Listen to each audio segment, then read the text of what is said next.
Esta es la primera experiencia en España, se puede calificar rotundamente como un fracaso, la primera experiencia concesional en España, y que pone de manifiesto lo importante que es medir adecuadamente el esquema, o sea, de articular adecuadamente el esquema de transferencia de riesgos para evitar una asunción excesiva de riesgos por parte del socio público, que al final es el garante de la obra pública o del servicio público.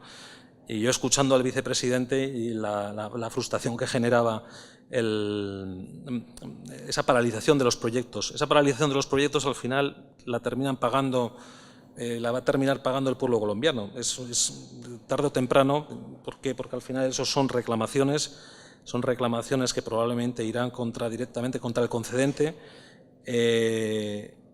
Y si no lo paga directamente, se paga, bueno, al final estamos en un mercado global, el mercado financiero es un mercado global. Cuando uno acude a los mercados internacionales, el dinero tiene muchas alternativas de inversión y busca, lógicamente, las más seguras y las que menos problemas le planteen. De tal forma que yo creo que eso sí que es la reflexión, yo creo como primera, bueno, es una reflexión evidente, que ya la ha hecho también el ministro, y que la ha hecho el doctor Velilla. Es muy importante tener un marco institucional claro que aporte seguridad jurídica, claridad, porque si no, la confusión en lo que se traduce al final es en sobrecostes, y los sobrecostes se traducen lógicamente en alguien que va a tener que pagar esos sobrecostes. La segunda experiencia española en materia ferroviaria, en materia concesional, también es ferroviaria, es la experiencia de la construcción de los ferrocarriles metropolitanos. Tanto en Madrid como en Barcelona se ejecutan igual con el sistema concesional. Ocurre lo mismo que ocurre en el ferrocarril en superficie, que es una implicación excesiva del Estado en los proyectos concesionales, con una distribución de las inversiones y de los riesgos. El Estado invertía, el Estado ejecutaba la infraestructura, el concesionario ejecutaba únicamente la superestructura, es decir, ponía la vía, ponía la catenaria y ponía los trenes y los operaba. Con lo cual, los requerimientos de inversión más importantes los tenía que asumir el Estado, porque la parte más importante de inversión en una obra subterránea, lógicamente, es hacer el túnel. Al igual que sucedió en el ferrocarril en superficie, el Metro de Madrid y el Metro de Barcelona terminaron las acciones siendo expropiadas allá por los años 1975-77, terminaron todas las acciones de ambas compañías expropiadas por parte del Estado, lo que pone de manifiesto también el fracaso de esta segunda experiencia concesional. La tercera experiencia concesional en España es la de las autopistas de peaje, que probablemente es la que ha permitido a las compañías españolas, ese aprendizaje que tienen las compañías españolas lo adquirieron probablemente en aquella época. En España se abre al turismo allá por los años 60 del siglo XX y tiene una red de carreteras, pues, bueno, bastante deficiente. España tenía un déficit de infraestructuras. Yo no sé si, como el que muchas veces aquí se habla de, yo le he escuchado aquí al licenciado García Andrade hablar del, no sé si el otro día había una entrevista que leía yo en Expansión, que le hicieron en Madrid, y hablaba también del estado de las infraestructuras en Colombia. Yo no sé si es para tanto, evidentemente no he recorrido todo el país, pero el estado de las infraestructuras en España en los años 60 del siglo XX debía ser lamentable. Evidentemente el país tenía una oportunidad de crecimiento importante, que era la llegada del turismo masivo, turismo en principio de sol y playa, y era importante desarrollar una primera red de autopistas de peaje. El problema al que se enfrenta España es el mismo: falta de financiación nacional, necesidad de financiación exterior. Con lo cual, primero, creación de un marco jurídico relativamente claro, con una ley de autopistas de peaje, todavía está vigente, la ley 8.972, y con un pliego de condiciones generales de los contratos de concesión de autopistas, de los contratos, como es, condiciones generales de las autopistas en régimen de concesión, que realmente es una suerte de, bueno, aparecen todas las cláusulas que en principio pueden incorporarse a los contratos, salvo que los pliegos de prescripciones, que los pliegos de cláusulas administrativas particulares digan otra cosa. Entonces, al final, nosotros tenemos un marco jurídico relativamente claro, pero lo que es importante es ver cómo propició ese marco jurídico la llegada de las inversiones. porque nadie presta, como he dicho antes, nadie presta si no hay una cierta garantía de recuperar la inversión. No hay una garantía absoluta, pero precisamente los bancos lo que buscan es tener la mayor garantía de recuperar esa inversión. De forma que en España se articularon, yo diría que tres medidas muy relevantes para hacer posible la llegada de los capitales extranjeros. La primera medida es un aval del Estado. El aval del Estado está destinado básicamente a asegurar el pago del servicio de la deuda, por parte, es decir, el pago de los intereses de la financiación ajena por parte de las sociedades concesionarias. Si la sociedad concesionaria no es capaz de generar recursos suficientes para para atender el servicio de la deuda, entonces se puede ejecutar ese aval del Estado y es el Estado el que pone el dinero necesario para devolver los préstamos, con lo cual los bancos no asumían un gran riesgo. Segundo riesgo, lógicamente, financiación extranjera. Estamos hablando de financiación en divisas, no era en pesetas, era financiación en dólares, era financiación en euros, lógicamente no, en francos suizos o en lo que fuera. Riesgo de tipo de cambio, con lo cual el Estado también lo que estableció en esta ley 872 y en el pliego de condiciones generales fue un seguro de cambio, de forma que no se asumía riesgo cambiario por parte de la sociedad concesionaria. Y en tercer lugar, y este yo creo que es un elemento capital y es el que ha generado, a mi juicio, buena parte de los problemas que ahora mismo tienen los proyectos, algunos proyectos en España. La ley 872 y el pliego de condiciones generales del año 73 lo que prevén es un pago por terminación, que no es que sea una barbaridad que haya pagos por terminación. De hecho, en la ley colombiana también hay pagos por terminación.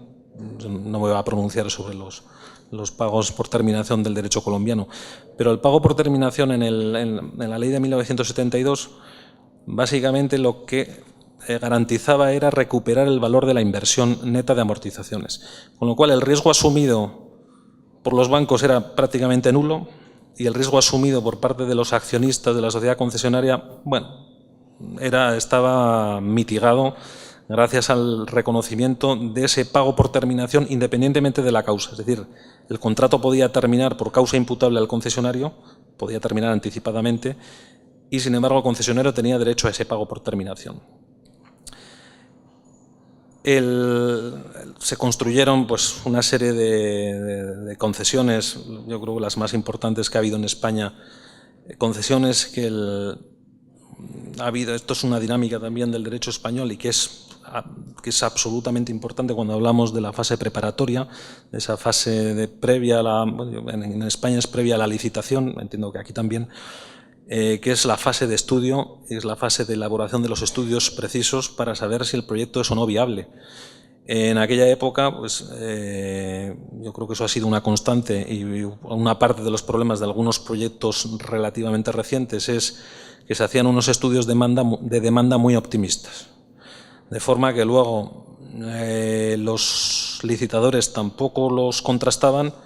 Eso unido a que hacían una oferta pues rozando la temeridad, porque ellos confiaban en poder luego recuperar lo que habían, o sea, la baja que habían hecho en el procedimiento de licitación, pues esperaban recuperarla durante la fase de ejecución mediante modificados de obra.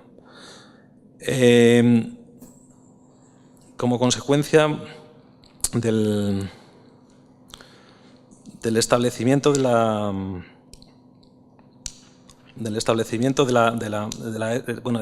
RPA, no, y estaba hablando de estos proyectos. Se construyeron con estos estudios de demanda muy sobrevalorados, se unió la crisis del petróleo, hubo unos descensos de tráfico muy importantes y por lo tanto se activaron todas las garantías que había previsto la ley 872, el pliego de condiciones generales, de forma que los proyectos pasaron a estar presididos por la ejecución continua del aval del Estado. Siempre se utilizaba el seguro de cambio y el Estado no dejó caer ningún proyecto, de tal forma que no fue necesario activar el pago por terminación. El Estado, digamos, fue alimentando artificialmente estos proyectos a base de ampliaciones, rebajas de tarifas, que normalmente, al romper el equilibrio económico-financiero inicial del contrato, exigían la adopción de alguna medida de reequilibrio, de restablecimiento del equilibrio económico-financiero inicial. Y estas medidas normalmente se han traducido en unas ampliaciones de los plazos de vigencia de las concesiones, que han sido muy criticados en España porque, claro, concesiones que igual tenían inicialmente plazos de vigencia de 25 años, al final han estado en vigor pues, 40, 45 años, y ahora mismo hay una polémica en España sobre si hay alguna forma de prolongarla, ¿no? Me parece que el Ministerio de Fomento no está por la labor, sino que está por la labor de que reviertan estas concesiones, reviertan al Estado y por lo tanto sean en principio autopistas de uso gratuito, sin perjuicio de que en Europa en general y en España en particular hay un debate sobre la tarificación de las vías de transporte, o sea, también de las que ahora mismo son gratuitas. Algunas de las concesiones con menos tráfico tuvieron que ser nacionalizadas por parte del Estado. Constituyó la Empresa Nacional de Autopistas, luego la vendieron a un fondo inglés, a City, y hoy pues ya no sé en manos de quién está, porque ahora todos estos activos, en general hay los activos maduros con tráficos ciertos, pues generan mucho apetito en el mercado y por lo tanto hay muchísimas transacciones, están cambiando de manos continuamente este tipo de activos.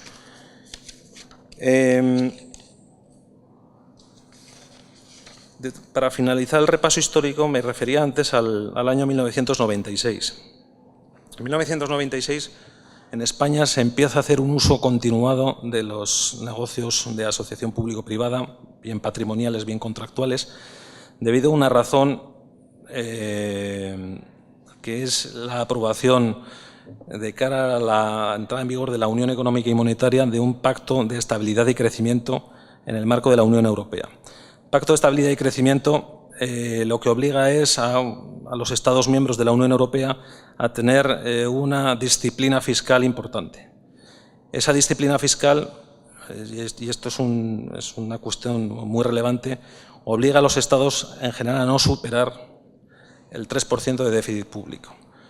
De forma que los Estados ven muy limitada la capacidad de acometer proyectos con cargo a los presupuestos públicos, porque enseguida superan el techo del 3%. Ese 3% en España se distribuye entre los distintos niveles de administración. El Estado tiene un 1,7, las comunidades autónomas tienen un 0,7 y un 0,8 y la administración local pues el resto, 0,4, 0,5. De forma que las administraciones públicas se ven compelidas al no poder ejecutar obras con cargo a presupuesto, se ven necesariamente compelidas a buscar fórmulas extrapresupuestarias. Pero claro, echa la ley, echa la trampa, ¿no? Uno dirá, pues bueno, pues es muy sencillo, yo lo que tengo es que buscar a alguien que me financie esto y ya está. Pero no es así. ¿Por qué? Porque el Pacto de Estabilidad y Crecimiento va acompañado también de un sistema europeo de cuentas. El sistema europeo de cuentas es el que permite determinar cuándo un determinado activo se contabiliza en el balance del privado y cuando se contabiliza en el balance del socio público. De tal forma que aun cuando dentro del contrato de concesión es un elemento nuclear la transferencia del riesgo de ventura al concesionario, tenemos una segunda forma de ver si en Europa, una segunda forma de ver si el riesgo se ha transferido o no a efectos contables.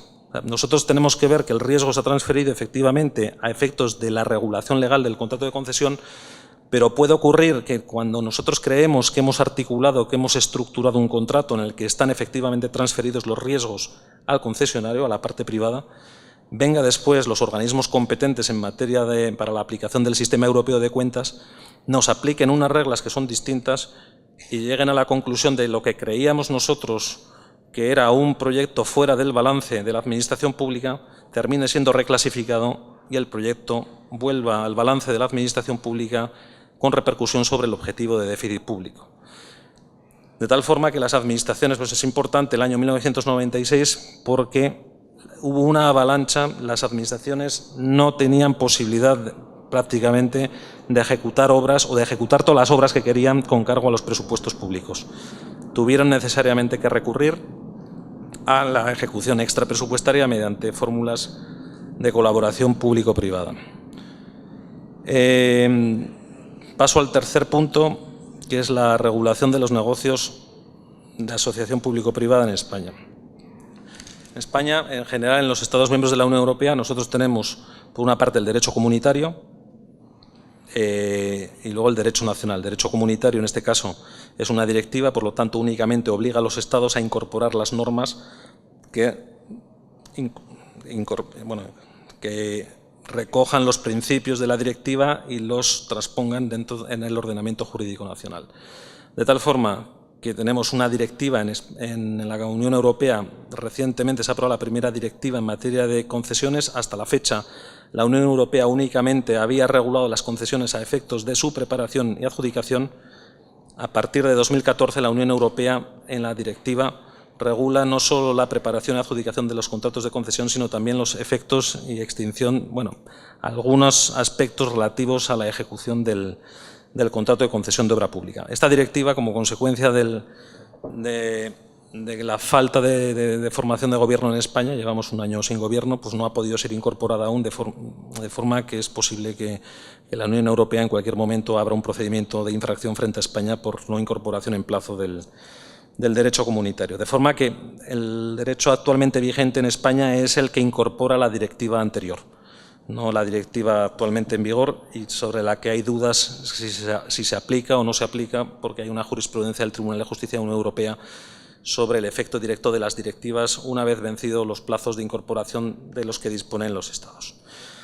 De todos modos, el derecho español vigente tenemos la regulación de los negocios, de los contratos de colaboración público-privada, que es el texto refundido de la Ley de Contratos del Sector Público, y luego estarían las APPs patrimoniales, que se regularían por la Ley de Patrimonio de las Administraciones Públicas. En general, para llevar a la práctica un negocio de colaboración público-privada en España, son 4 las fases que tienen, las fases que es necesario transitar. En primer lugar, la preparación. La preparación yo creo que ha sido siempre la cenicienta de los contratos de colaboración público-privada. ¿Por qué? Porque el político realmente lo que quiere es cortar la cinta. O sea, lo que quiere rápidamente es que la obra se ponga en servicio. Es perfectamente entendible que ese sea el desideratum del político, pero claro, la fase de preparación es absolutamente esencial. Primero, la selección de los proyectos. No cualquier proyecto debería ser objeto de un negocio de asociación público-privada. La experiencia en España, y lo dice también la Unión Europea, es que pueden no conseguirse los objetivos de contabilidad nacional, suponiendo que ese sea al final la ratio que inspire la actuación del poder público correspondiente, tratar de construir un activo y no contabilizarlo en el balance de la administración pública para que no afecte a su objetivo de déficit público, y por lo tanto que ese activo esté en el balance de un privado. Pues si no está bien estructurado, podemos tener ese primer problema, y luego además los proyectos que no tienen sentido al final terminan siendo más onerosos para la hacienda pública. Por eso es muy importante seleccionar proyectos que sean realmente viables. O sea, la utilización de estas fórmulas de asociación público-privada no es el bálsamo de fierabrás. Esto tiene unos costes de estructuración, y sobre todo cuando el proyecto no está bien diseñado, cuando no están bien hechos los estudios de demanda, cuando técnicamente el proyecto tiene omisiones, tiene errores. Eso al final va a generar modificados, va a generar sobrecostes, va a generar problemas. Si no hay demanda, el proyecto puede que entre en una situación de inviabilidad. Es posible que ese proyecto termine, la sociedad concesionaria, en una situación, como ha ocurrido en España ya en varios proyectos, que termine en una situación de concurso de acreedores, que el concurso de acreedores no sea posible resolverlo por la vía del convenio y que vayamos a la liquidación de la sociedad concesionaria.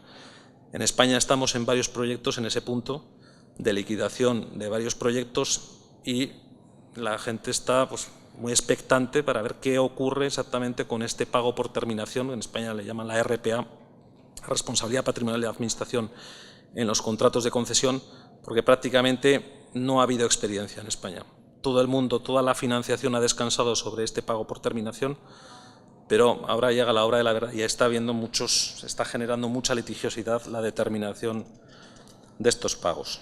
Por eso, esa paralización de los proyectos al final la terminan pagando la va a terminar pagando el pueblo colombiano. Eso es tarde o temprano. ¿Por qué? Porque al final eso son reclamaciones que probablemente irán directamente contra el concedente.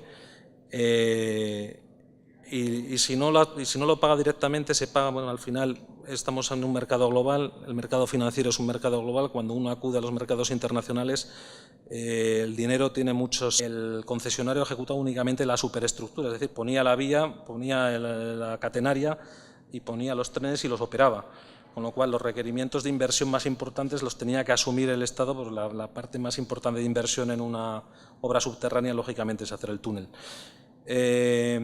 Al igual que sucedió en el ferrocarril en superficie, el Metro de Madrid y el Metro de Barcelona terminaron las acciones siendo expropiadas allá por los años 1975-77, terminan todas las alternativas de inversión y busca, lógicamente, las más seguras y las que menos problemas le planteen. De tal forma que yo creo que eso sí que es la reflexión, yo creo como primera, bueno, es una reflexión evidente, que ya la ha hecho también el ministro y que la ha hecho el doctor Velilla.